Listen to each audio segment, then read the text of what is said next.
बिस्मिल्लाहिर्रहमानिर्रहीम। अस्सलाम वालेकुम। कैसे हैं आप सब? उम्मीद करती हूँ खैरियत से होंगे। आज मैं आपके लिए बहुत ही खूबसूरत कॉलर का गला लेकर आई हूँ, जिसको हम इस गर्म कपड़े पर बनाएंगे। ये पट्टी थी हमारे पास एम्ब्रॉयडरी, इसके साथ हमने इसको बाजू पे अटैच किया और शर्ट का जो फ्रंट पे पेच है उसके ऊपर ये बूटी बनी हुई है इस तरह से। अब इस कपड़े के ऊपर हम अपना गला बनाएंगे। गला बनाने के लिए ये बुकरम ली है हमने। इसकी चौड़ाई जो हम रखेंगे ऊपर से 2 इंच 2 पॉइंट मैंने रखी है और इसकी लंबाई 7 इंच रखेंगे इस तरह से। अब ऊपर से हम 3 इंच का गैप रखेंगे गले का, और जो कट है हमारा वो 4 इंच का बन गया। तो इस तरह से सीधी सी लाइन हमें लगानी है, गुलाई नहीं करनी इसकी, बिल्कुल हमें गोल शेप नहीं देनी, हल्की सी वी शेप जैसे होती है वो हमें तैयार करनी है। अब यहाँ से हम बाहर से अपने गले की कटिंग कर लेंगे इस तरह से। स्केल की मदद से निशान लगाएंगे और सीधी सी एक लाइन लगाएंगे इस तरह से। अब इसको हम काट कर अलग कर लेंगे। बाहर की साइड से हम इसकी कटिंग करेंगे पहले, फिर अंदर की साइड से कटिंग करेंगे बाद में इस तरह से।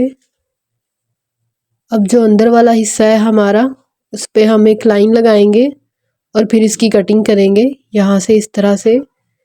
ये लाइन का जो बीच में हमने गैप रखा है इसका, वो सिर्फ 2 पॉइंट जितना है।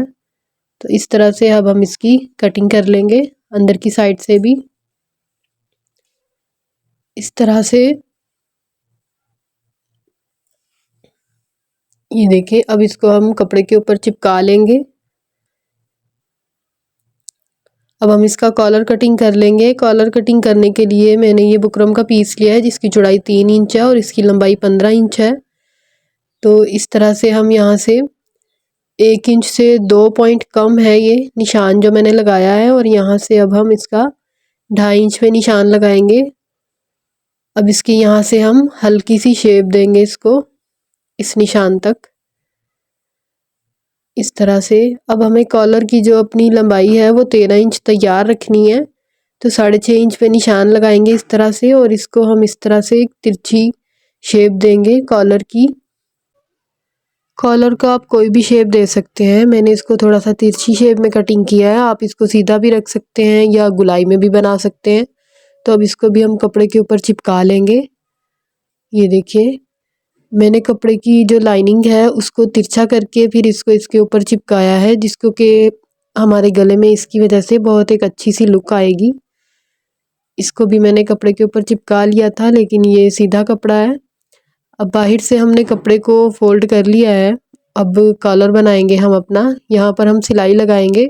इसी तरह से हमें बिल्कुल बुकरम के साथ साथ सिलाई लगानी है। दूसरी साइड पे भी हम इसी तरह से सिलाई लगा लेंगे इस तरह से। अब यहाँ से हम कपड़े को इस तरह से काटेंगे जिससे कि ये मोटा कपड़ा है और अंदर की साइड पे बहुत ज़्यादा इकट्ठा नहीं होगा।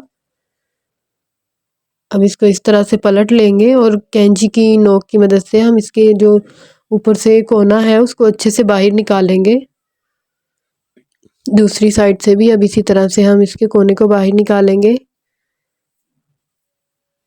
ये देखिए, कितना खूबसूरत सा हमारा कॉलर बनकर तैयार हो चुका है, और इन लाइनिंग की वजह से इसमें बहुत अच्छी एक लुक आ रही है। अब हम गले को इसके ऊपर रखेंगे। यहाँ से मैंने निशान लगा लिया था दोनों में। अब इस तरह से बिल्कुल बुकरम के साथ साथ हमें सिलाई लगानी है। गले की शेप नहीं बनानी, बस ये सिलाई हमें सीधी ही लगानी है क्योंकि इसके ऊपर हमें कॉलर अटैच करना है। इस तरह से हम सिलाई लगाकर अब इसको सेंटर से कटिंग करेंगे इस तरह से। आगे से ध्यान से कटिंग कीजिएगा कि सिलाई ना कटे। इस तरह से अब इसको हम पलट लेंगे दूसरी साइड पे, लेकिन इससे पहले हम इसको वापस पलटेंगे उसी तरह से। इस तरह से रखेंगे और ये जो गले की शेप हमने कटिंग की थी यहाँ से हम कपड़े को काट लेंगे। बस थोड़ा सा हमें कपड़ा रखना है इसके साथ, ज़्यादा नहीं रखना। अब हम इसके शोल्डर को ऊपर से अटैच करेंगे बैक वाले पार्ट के साथ। ये जो पीस है ये हमें अटैच नहीं करना, सिर्फ हमें जो फ्रंट और बैक पार्ट है उसको हमें अटैच करना है ऊपर से। इस साइड से भी इसी तरह से हम अपना शोल्डर अटैच करेंगे। बुकरम वाला पीस हमें साथ में नहीं अटैच करना। इस तरह से सिलाई लगाएंगे इस तरह से। अब हम इसके ऊपर कॉलर अटैच करेंगे। यहाँ से हम पहले कट लगा लेंगे बैक वाले पार्ट पे इस तरह से। अब कॉलर को सेंटर करते हुए इसके बीच में निशान लगा लेंगे हम। पहले हम कॉलर बैक वाली साइड पे लगाएंगे, बाद में फ्रंट वाली साइड पे। इस तरह से हमें बुकरम वाले पीस को यहाँ पर रखना है। जो कमीज़ वाला हिस्सा है उसको मैंने उल्टा करके रखा है और कॉलर को भी उल्टा ही रखा है, क्योंकि बुकरम वाला हिस्सा हमें उसके साथ अटैच करना है। और यहाँ से हम सिलाई को शुरू करेंगे। इस तरह से हम अपनी सिलाई लगाएंगे यहाँ तक, बस इस तरह से। अब हम इसको इस तरह से मिलाते हुए, ये देखें बैक साइड से कितना नीट है हमारा कॉलर। अब इस तरह से इसको मिलाते हुए हमें यहाँ पर कट लगा लेना है जहाँ तक हमारी ये सिलाई लगी थी। ये कॉलर में कट लगाया है मैंने दोनों कपड़ों में। अब इस तरह से हम इसको करेंगे। जो हमारा कमीज़ वाला पार्ट है उसमें भी हम इस तरह से कट लगा लेंगे जहाँ तक सिलाई लगाई थी हमने, इस तरह से। अब हम अपने कॉलर को इस साइड पे इस तरह से पलटेंगे, यहाँ पर रखेंगे। पहले हम यहाँ से थोड़ा सा कपड़ा कटिंग कर देंगे, तो ये बहुत ज़्यादा लग रहा था मुझे, थोड़ा सा मैं इसको काट दूंगी।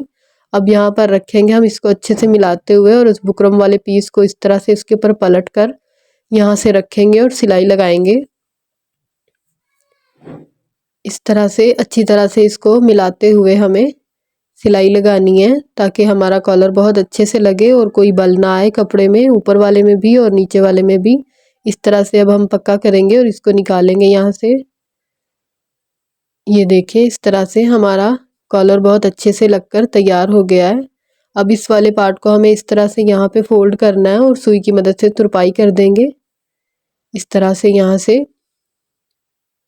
और ये देखिए कॉलर हमारा लग चुका है। अब यहाँ से जो ये बैक वाला हिस्सा था हमारा, इसको हम अंदर की साइड पे सिलाई को करेंगे। आप चाहें तो यहाँ पे सिलाई भी लगा सकते हैं, लेकिन मैं तुरपाई कर रही हूँ। तुरपाई से क्या है कि बहुत ही एक अच्छी सी फिनिशिंग आ जाती है हमारी कॉलर में। सिलाई लगाने के बाद वो जो हमारी फिनिशिंग होती है वो ख़त्म हो जाती है और अच्छा नहीं लगता कॉलर। इस तरह से हम हाथ से तुरपाई करेंगे इसको। वीडियो अच्छी लगे तो इसे लाइक कीजिएगा, मेरे चैनल को सब्सक्राइब कीजिएगा, बेल के बटन को ज़रूर प्रेस किया करें ताकि मेरी हर आने वाली वीडियो का नोटिफिकेशन सबसे पहले आपको मिले। तो कितना खूबसूरत सा हमारा गला बन चुका है, बैक से भी फ्रंट से भी हमने इसको अच्छे से प्रेस कर लिया है। तो देखें आप इसको इस शेप में भी रख सकते हैं और आप इसको आगे से किसी भी तरह से आप इसको प्रेस करके इसकी शेप तैयार कर सकते हैं। तो उम्मीद है आपको आज का हमारा गला पसंद आया होगा। विंटर का मौसम है तो इस तरह के गले बहुत ही खूबसूरत लगते हैं गर्म कपड़ों पर हमारे। तो इसी तरह के खूबसूरत डिज़ाइन देखने के लिए मेरे चैनल का विज़िट कीजिए, आपको बहुत ही खूबसूरत डिज़ाइनिंग मिलेगी। तो मिलते हैं इंशाल्लाह अगली वीडियो में। दुआओं में याद रखिएगा। तब तक के लिए अल्लाह हाफिज़।